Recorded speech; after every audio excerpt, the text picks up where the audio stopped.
Hola, ¿qué tal? Bienvenidos a su programa Hablemos de Compliance. Sin lugar a dudas, uno de los temas que más ha empezado a preocupar e interesar a las compañías en el siglo XXI es justamente el tema del compliance. Ha surgido toda una nueva profesión que ha inundado prácticamente cualquier tipo de organización, sea internacional, nacional. Pero, ¿qué es el Compliance Officer? ¿Qué hace el Compliance Officer? ¿Por qué es tan relevante y tan importante en el mundo corporativo hoy día? Para hablar de estos temas hemos invitado a Diego Sierra. Diego Sierra es un extraordinario amigo, colega. Él es socio de la firma von Bowesser y Sierra y adicionalmente es el presidente de la Comisión Anticorrupción de la ICC. Diego, muchísimas gracias por estar con nosotros. Gracias, querido Arturo. Es un placer y un honor estar con ustedes. Y te agradezco mucho, Diego. Diego, me gustaría mucho que conversáramos sobre compliance en términos generales. ¿Nos podrías hacer una breve crónica de cómo ha evolucionado esta profesión? ¿Por qué?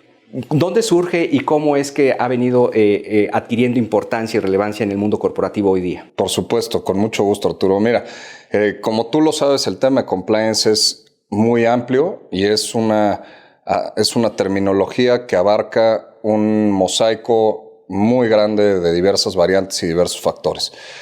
Tratando de aterrizar un poco en la cronología de cómo fue desarrollándose el compliance en los últimos 25 o 30 años, tenemos que retomarnos a 1978 con el escándalo de Watergate en la administración de Nixon y una crisis de credibilidad y legitimidad de las empresas en Estados Unidos y del sentimiento de como una especie de colapso moral del gran establishment corporativo en Estados Unidos.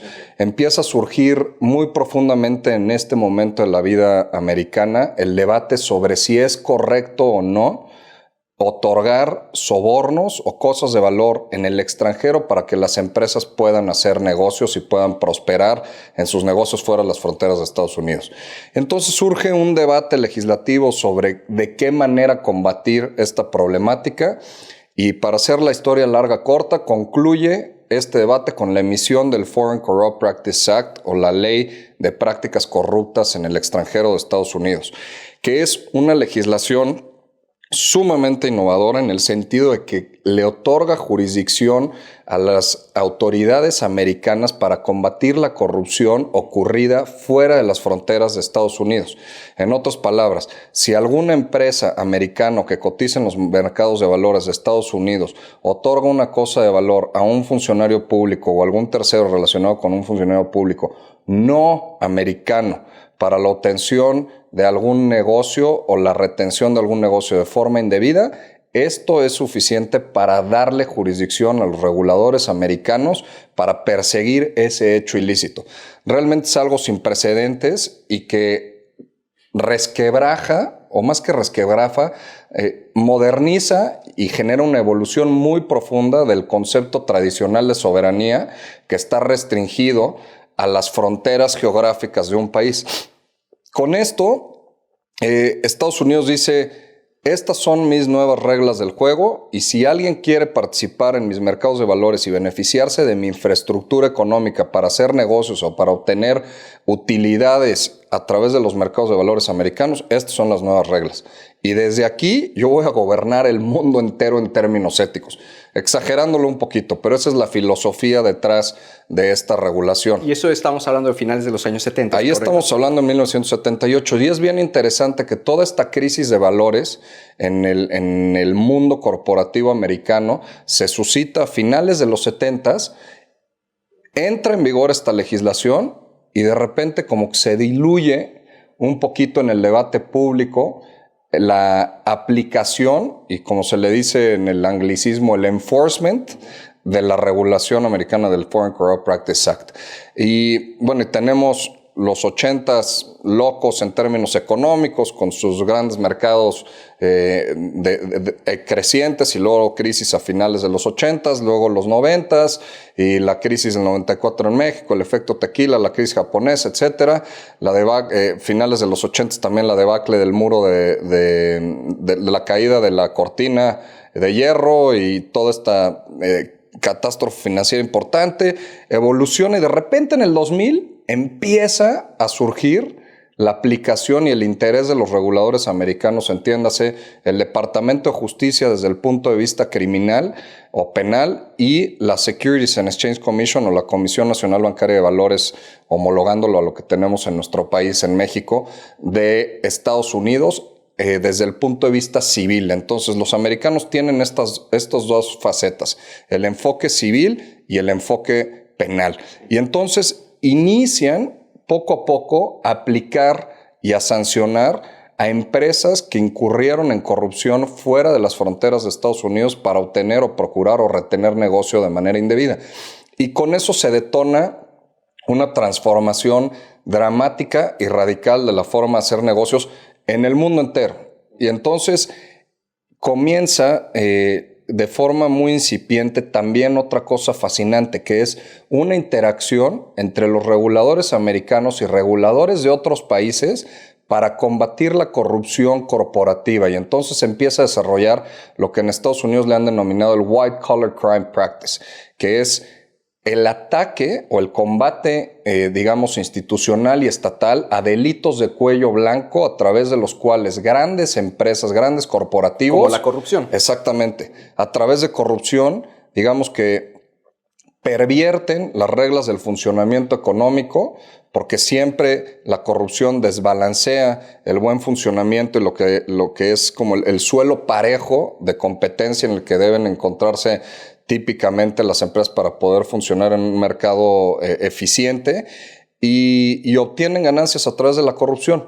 Y entonces empieza todo este nuevo debate también en la arena pública de, pues es que ¿a quién hay que castigar? Y el castigo, desde un punto de vista otra vez americano, empieza contra las empresas, como si fueran entidades que pervirtieron su finalidad corporativa de hacer negocios y empezaron a carcomer el Estado de Derecho a través de estas prácticas corruptas. Y un caso icónico sobre esta cooperación de reguladores es el caso Siemens. Yo creo que es sin duda el caso que revoluciona la manera global de entender el tema de compliance. Y es el 2008. Es 2006-2008. Inicia la investigación en 2006, concluye en 2008. Fascinante que la empresa, ayudada por DB Boys & Plimpton en Nueva York y también en Alemania, logra investigar todos los potenciales hechos de corrupción que tenía que revelar, los revela y corrige y sale adelante. Hoy volteamos a ver a Siemens y pues vemos una empresa de clase mundial como lo es y como lo era en aquel entonces, pero hoy ya a casi 15 años de que se detonó este suceso, pues ya pocas personas como que sospechan de todo este enramado institucional que tenía de una problemática muy grave para cumplir para lograr hacer negocios sin corrupción fuera de sus fronteras. Claro, y dejando un importante precedente, si estás de acuerdo, ¿no? Inmenso. En temas de compliance se deja un precedente importante, no solamente de cómo encarar un problema, no ocultarlo, no negarlo, encararlo, sí. Y una vez que se ha encarado, cómo solucionarlo para que las cosas que sucedieron se corrijan, ¿cierto? Creo que es de los mayores precedentes sobre esas virtudes que acabas de comentar tú, que es el lograr identificar errores, el lograr identificar fallas en los procesos internos que tenían y la humildad de este gran corporativo decir, tenemos que cambiar. Prácticamente cambian por completo a toda su consejo de administración, cambian por supuesto al Chief Executive Officer e introducen toda una serie de controles impresionantes para modernizar su empresa y decir, vamos a hacer negocios todavía fuera de nuestras fronteras, entiéndase fuera de Alemania, fuera de Estados Unidos, pero lo vamos a hacer de una forma que siempre esté apegada al derecho. Y ese es el compliance. En términos simplísticos y términos muy básicos, el compliance es cumplir con las reglas que aplican al juego. Claro. Y no solamente de corrupción, ¿correcto? Por supuesto, no solamente en términos de corrupción. Y de aquí también empiezan a desdoblarse muchas otras facetas del compliance. Hay compliance laboral, hay compliance fiscal, hay compliance regulatorio, hay compliance penal, hay compliance de mercados de valores. Entonces, el compliance realmente es una filosofía de buscar los mayores estándares para hacer negocios de forma íntegra. Así es como yo sintetizaría el compliance. Que es en donde el compliance viene a ser, digamos, esta cuña que vincula normatividad, por un lado, pero comportamiento, es decir, ética e integridad en el desempeño de las funciones que desempeña una o que desarrolla una compañía. Completamente de acuerdo. Realmente el compliance se vuelve un tema mucho más sutil y se vuelve un tema cultural. Y por citar a un CEO muy famoso que tiene un impulso muy potente hacia el tema de compliance, que es Carlos Brito, el CEO de Anheuser-Busch InBev. Él dice... Grupo Modelo. Exactamente, que es el propietario de Grupo Modelo en México. Él dice, nosotros no cortamos esquinas. Preferimos perder una oportunidad de negocio que cortar esquinas, que es el anglicismo de we do not cut corners. Y creo que es sumamente ilustrativo de cómo capitán de su empresa a nivel mundial, que es la cervecera más grande de todo el planeta, dice, nosotros siempre tenemos que ceñirnos a la legalidad y a cumplir con las normas que nos aplican. Y entonces, cuando el capitán del barco le dice así a todos los marineros, pues todos se alinean y todos se ajustan a las reglas que les aplican a todos. Y entonces deja de ser solamente un tema de procesos y un tema de papeles y de políticas y de códigos de conducta y controles, y se convierte realmente en una forma de vida. Eso es lo que debe ser el compliance, y eso es a lo que yo creo que poco a poco van encaminadas las empresas mexicanas. Como sabes, en nuestro país también ha pegado esta ola de integridad y va transformándose por completo, yo así lo veo, la cultura en nuestro país, y lo vemos otra vez en temas sutiles, en temas sensibles, en temas de manera de abordar la vida y la manera de hacer negocios en nuestro país. Por darte un ejemplo que creo que es simple, pero también es muy ilustrativo. Todo este catálogo que han publicado Mexicanos contra la Corrupción y la Impunidad, y expansión de las empresas más íntegras, las 500 grandes empresas y cómo están sus controles, pues ya se empieza a convertir en algo de la cotidianidad, en queremos ser grandes, queremos ser un país realmente que compita en las grandes ligas, pues tenemos que ser un país que esté completamente alejado de la corrupción.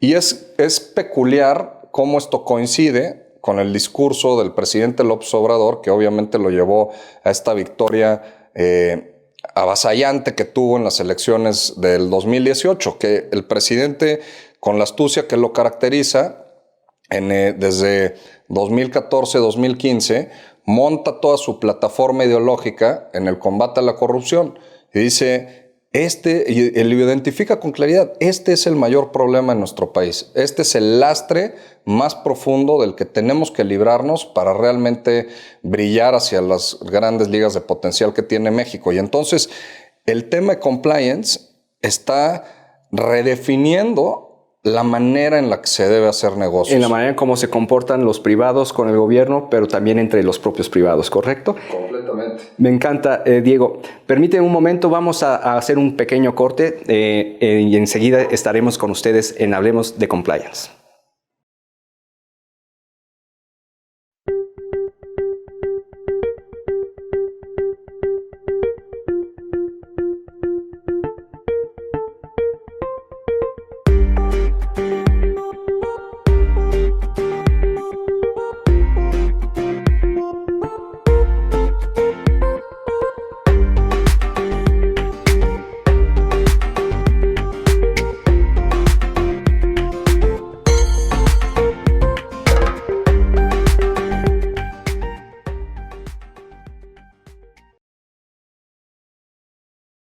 Regresamos. Estamos hablando con Diego Sierra en Aquí Hablemos de Compliance. Diego, estábamos hablando sobre cómo ha evolucionado el mundo del compliance, y hablábamos sobre cómo la ley americana anticorrupción, la FCPA, ha venido de muy buena manera modelando y cambiando los paradigmas en la manera en cómo se hacen negocios en los diferentes países. ¿Nos podrías hablar un poco sobre qué impactos y qué trascendencias han estado teniendo los casos de sancionamiento por las violaciones a la FCPA en el mundo corporativo, en el mundo hoy día? Por supuesto, Arturo.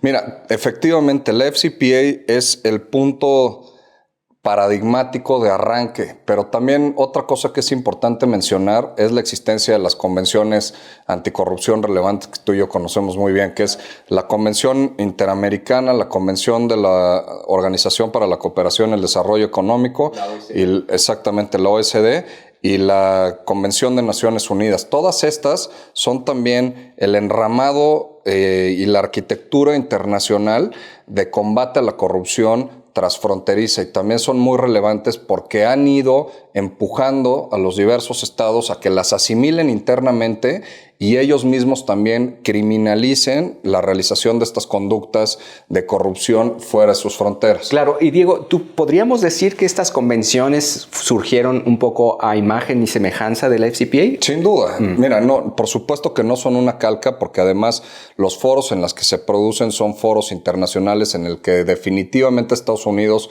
tiene una voz, y una voz muy fuerte, y que es escuchada por todos los participantes estatales pares suyos, pero tienen componentes un poquito más amplios, pero definitivamente corren bajo la misma ideología y la misma tradición mental de decir necesitamos erradicar la corrupción, con que los estados asuman la obligación de castigar la corrupción que ocurra fuera de sus propias fronteras y por supuesto también al interior de sus fronteras. Entonces, a tu pregunta, ¿cómo casos icónicos han ido impulsando el desarrollo del FCPA?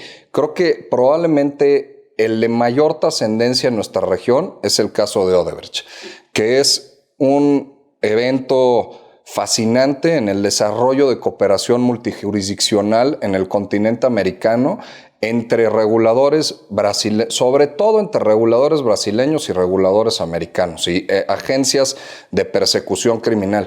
Y es bien interesante meternos un poquito más en la historia de cómo se desarrolla este caso. Por favor, Diego. Comienza en Brasil, en la región de Curitiba, que es una región sin la predominancia como Sao Paulo o Río de grandes ciudades con tremendo impulso económico, en donde empiezan a investigar a un funcionario público que tenía ciertos activos que no hacía sentido que tuviera. Y entonces empiezan a buscar un poco más, y resulta que eran producto de lavado de dinero. Y es interesante cómo va desarrollándose este caso en una región en donde no necesariamente pensaríamos que están los fiscales, digamos, más famosos o los fiscales de mayor desarrollo, ni tampoco los jueces. Y el juez icónico es el juez Sergio Moro, que hoy es el ministro de Seguridad del presidente Bolsonaro. Pero parte de lo interesante es que se va desarrollando el caso porque hay independencia y seguridad en el trabajo y buenos sueldos de los fiscales y de los jueces. Estos son elementos muy relevantes que no hay que perder de vista. Luego el caso va evolucionando. Perdón, Diego, que te interrumpa, Sí. pero eso es muy importante. Me parece que es importante subrayarlo. Y es que el combate a la corrupción pasa necesariamente por la profesionalización del sistema judicial, ¿correcto? Sin lugar a dudas. Apuntas qué bueno que me interrumpiste, porque es o bueno, más que interrupción, que haces esta observación, porque es un factor esencial para el buen desarrollo de un sistema de justicia. Muchas veces es tan apetitoso intelectualmente hablando el mencionar el combate a la corrupción, que uno pensaría, combatir la corrupción, pum, ya, pues es un tema de voluntad política. Sorpresa, es un tema mucho más complejo que nada más voluntad política. Probablemente sea el primer bloque de cimiento institucional, el aspecto de voluntad política, pero es nada más el paso 1. Dirían los economistas, es una condición necesaria, pero no suficiente. Exactamente. Esa es la manera correcta de plantearlo. Entonces, teniendo voluntad política, luego viene teniendo fiscalías preparadas, fiscalías independientes, fiscalías con buenos sueldos, fiscalías que tengan la capacidad de asumir casos y no tener el terror institucional de que el superior les va a decir, ¿cómo te fuiste tras este? Es muy importante en la industria de la construcción. Ahora te me vas a llevar casos a digamos, a Sinaloa y estabas aquí en algún lugar medianamente seguro en Mérida, por decirlo, ¿no? Por inventar alguna región del país. Esto fue clave en el caso de Odebrecht, porque los fiscales preservaban su independencia y los jueces también, y también tenían capacidades, tenían preparación, tenían desarrollo de carrera, y esto nos lo ha platicado en la Comisión Anticorrupción de ICC México directamente uno de los actores relevantes, que es el fiscal Eduardo El Hache, que es el encargado de la operación Lavallato. Tú estuviste con nosotros cuando lo invitamos hace ya 2 años en el Congreso Internacional de ICC México y nos dijo, una parte muy relevante de por qué pudimos traer estos casos a la justicia es porque tenemos independencia y tenemos la capacidad intelectual de definir tras qué asuntos queremos ir para luego llevarlos ante la judicatura y procesarlos. Y es siempre que uno lleva un caso a un juez, pues de alguna manera es una moneda al aire, depende bien de tener la evidencia sólida, pero finalmente decidirá el juez en el proceso legal que se desarrolla. Entonces surge esta investigación, se convierte luego en un caso complejísimo y resulta que le pega a la empresa de construcción más relevante, más exitosa y más desarrollada de Brasil. Y con presencia regional. Y ¿cierto? Con presencia a lo largo de toda Latinoamérica y también en Estados Unidos. Y entonces, en 2000, echa el cuento largo, un poquito más compacto, en diciembre de 2017, esto es público, el Departamento de Justicia de Estados Unidos emite el plea agreement en el cual Odebrecht dice, acepto todas estas conductas y estos son mi propuesta de remediación. Y aquí viene un cambio dramático de paradigma porque es el primer caso en el cual se procesa el asunto en cooperación entre ambas jurisdicciones, pero la mayor parte de la recuperación de activos se la llevan los brasileños. Claro. Que es fascinante, casi 80% de lo que se obliga a Odebrecht a devolver en los procedimientos americanos se le va a regresar a los brasileños. ¿Recuerdas el monto? Recuerdo que eran casi $3,000 millones, pero se ha ido reduciendo un poquito esa sanción porque la empresa creo que iba a estar en el borde de la insolvencia. Entonces se llega a una paradoja y a una insensatez que es, si matamos a la fuente de generación de efectivo, pues entonces no va a haber manera de regresar esos activos y de resarcir los daños causados. Ahora, la empresa, y esto es nada más para denotar el nivel de complejidad al cual pueden arribar este tipo de casos, obviamente derivaba una parte muy importante de sus ingresos de contratos públicos. Pero había obtenido esos contratos públicos con corrupción, entonces empezó a enfrentarse en que en estas jurisdicciones a lo largo de todo el continente americano le estaban revocando sus contratos. Entonces los montos con los que iba a resarcir los daños que generó venían de contratos públicos que había obtenido con corrupción, iba a regresar esos fondos finalmente a los brasileños y también a Estados Unidos, pero algunas de estas jurisdicciones domésticas dijeron, no, pues como, ¿por qué te voy a mantener estos contratos si los obtuviste en base a corrupción? Entonces, ¡pum!, revocación de los contratos y se volvía realmente un dilema, se convertía en un dilema complejísimo que era, pues queremos sancionar a la empresa, o bueno, digamos, el orden jurídico internacional quiere sancionar a la empresa, pero también quiere que la empresa pueda seguir subsistiendo para renovarse y para mejorar. Pero si le eliminan todos sus contratos, pues entonces simple y sencillamente desaparece. Entonces, parte de lo que estoy ilustrando con esto es la complejidad ideológica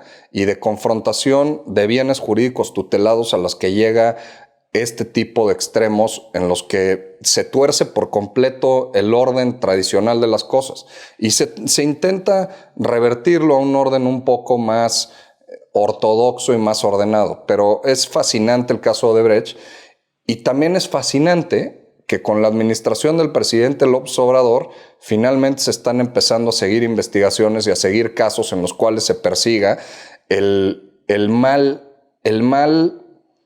distorsionador del proceso democrático, que lo triste, todo es triste del caso de corrupción de Odebrecht, pero una cosa que es doblemente agravante es la perversión de los procesos democráticos en democracias incipientes y muy jóvenes, como son las latinoamericanas, en los cuales Odebrecht se dedicó a financiar ilegalmente campañas políticas. Claro. Aquí Ya tenemos, tú estuviste también en nuestro Congreso Internacional Anticorrupción en el 27 de noviembre del año pasado, en el que invitamos como orador a Santiago Nieto, que es el doctor Santiago Nieto, es el director de la Unidad de Inteligencia Financiera, y nos dio, tú lo viste, una descripción muy detallada de los flujos de dinero a lo largo de diversas cuentas en paraísos fiscales y demás, al exdirector de Pemex, al señor Emilio Lozoya.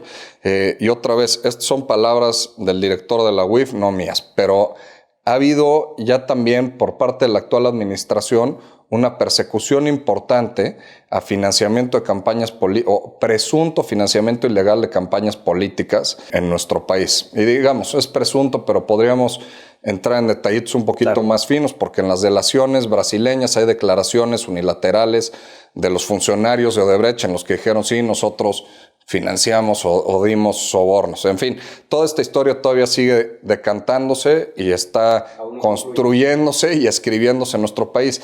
Pero creo que es fascinante la moraleja y la narrativa y la historia de que ante este mundo en el que parece que empieza medio a colapsarse el fenómeno de la globalización y que parece que empieza otra vez esta insularidad de movimientos nacionalistas muy intensos, estamos en una bellísima contradicción en la que hay movimientos de contracción de la globalización, pero al mismo tiempo sigue esta corriente muy intensa de interconexión de todas las jurisdicciones que dicen, ya basta con la corrupción.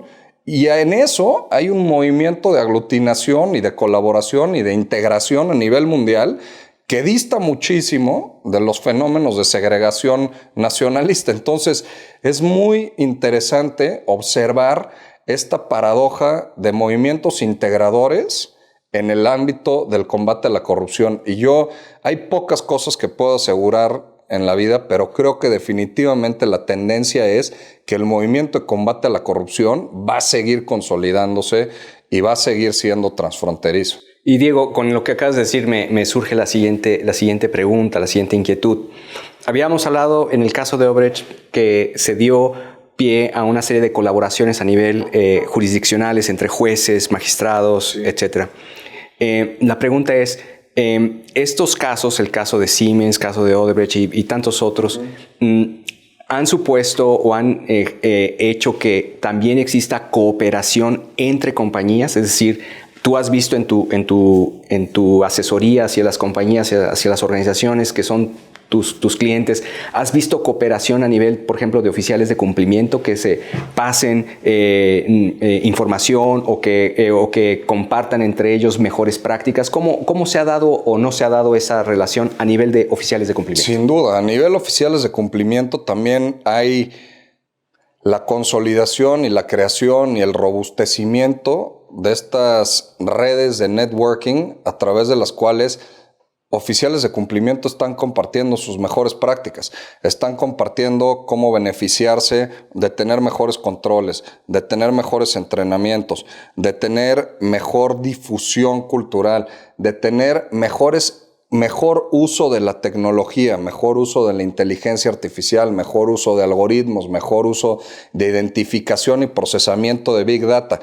Y esto está transformando también completamente cómo las propias empresas mitigan y previenen desde antes de que se suscite la corrupción la realización de este tipo de conductas inapropiadas y no deseadas y que en última instancia tienen efectos muy perniciosos a nivel inversionistas, a nivel accionistas, a nivel mercado, etc. Un ejemplo perfecto es Anheuser-Busch InBev, otra vez volviendo a Grupo Modelo.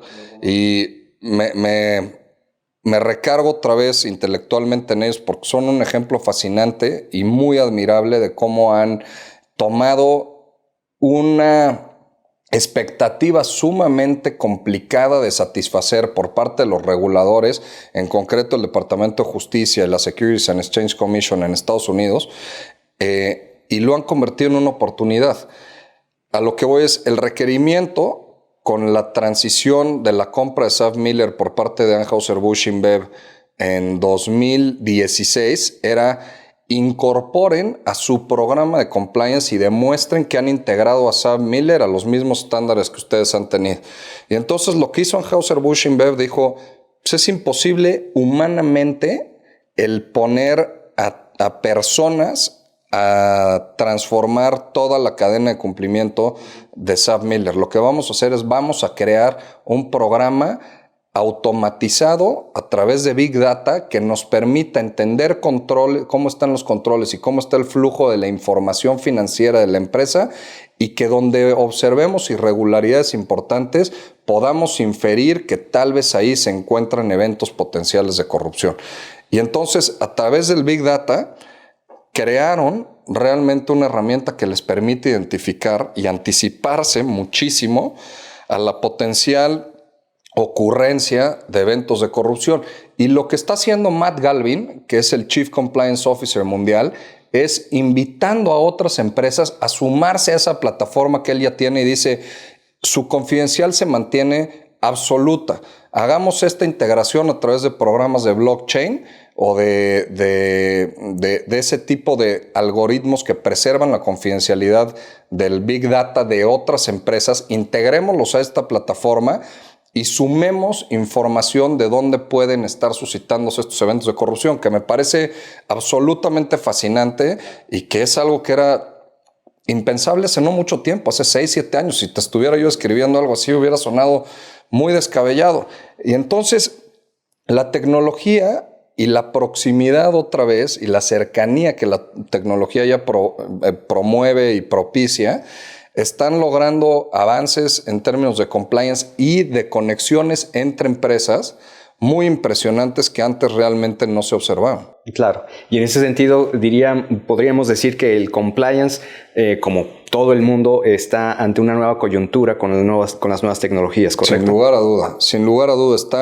Está ante una coyuntura en la cual también las propias investigaciones ahora se realizan de una forma distinta. Hace 8 o 10 años, cuando yo empezaba en el mundo del compliance, pues las investigaciones eran a través del procesamiento, hoy curiosamente ya un poquito arcaico, de absorber información de correos electrónicos, tratar de procesarlos con palabras claves y luego ir encontrando casi uno por uno en función de los hits. Hoy, tú lo sabes mejor que yo, ustedes aquí en Duff & Phelps y en Kroll hemos trabajado juntos en diversas investigaciones, tienen ustedes herramientas impresionantes de predecibilidad, hasta de comportamiento, de sentimientos, de emociones en función de la gramática y la manera en la que las personas redactan sus correos electrónicos o redactan sus mensajes de texto, sus chats, y tienen procesamientos algorítmicos con inteligencia artificial de cuáles pudieran ser las pruebas que denoten alguna inferencia o alguna incidencia de corrupción. Entonces, realmente estamos en una coyuntura en donde se está transformando por completo la manera en la que las propias empresas abordan el tema del cumplimiento y fortalecen y enaltecen sus estándares de integridad. Exactamente. Y Diego, ya para ir cerrando, me gustaría hacer una última reflexión contigo. ¿Hacia dónde se mueve el mundo del compliance? ¿Hacia qué paradigmas o hacia qué escenarios predecibles se puede ver que se mueve el mundo del compliance corporativo en los próximos años? Mi visión es que se mueve definitivamente hacia la transparencia, hacia la mayor rendición de cuentas, hacia más exigencias desde el punto de vista de los controles y de la debida diligencia que deben guardar las empresas. El tener o no un código de conducta o procedimientos y políticas internas ya no es una opción, no es una alternativa, simple y sencilla, no es opcional. Eso ya, si parecía una buena alternativa hace 6, 8, 10 años, definitivamente ya no es algo alternativo y algo que sea una prerrogativa de las empresas. Es un requisito fundamental. El tener códigos de conducta, programas de cumplimiento, debidos controles, va a ser, por lo menos a nivel México, un requisito fundamental, tanto para prevenir y mitigar riesgos como para evitar responsabilidades. Responsabilidad penal de las personas morales, responsabilidad administrativa de las personas morales, responsabilidad de los consejeros, responsabilidad de los accionistas, por todos lados, un abanico inmenso de riesgos. Entonces, yo creo que definitivamente el compliance se está moviendo a hacer, sobre todo, más serio el hacer negocios y hacer que el compromiso con la sociedad de realizar negocios con integridad y con altos estándares de ética sea una cosa que sea, digamos, el estándar y que sea la norma y que sea la manera en la que se hacen negocios. Claro, darle a la integridad y a la ética rango de normal, algo que debería de suceder siempre, pero que lamentablemente no ha sucedido así. Exactamente. Diego, te agradezco muchísimo tu participación en esta conversación, la he disfrutado muchísimo y a todos ustedes les agradecemos mucho su valiosísima aportes y comentarios que puedan dar. Recuerden, estamos en Hablemos de Compliance. Muchísimas gracias. Muchas gracias, Arturo. Gracias, Diego.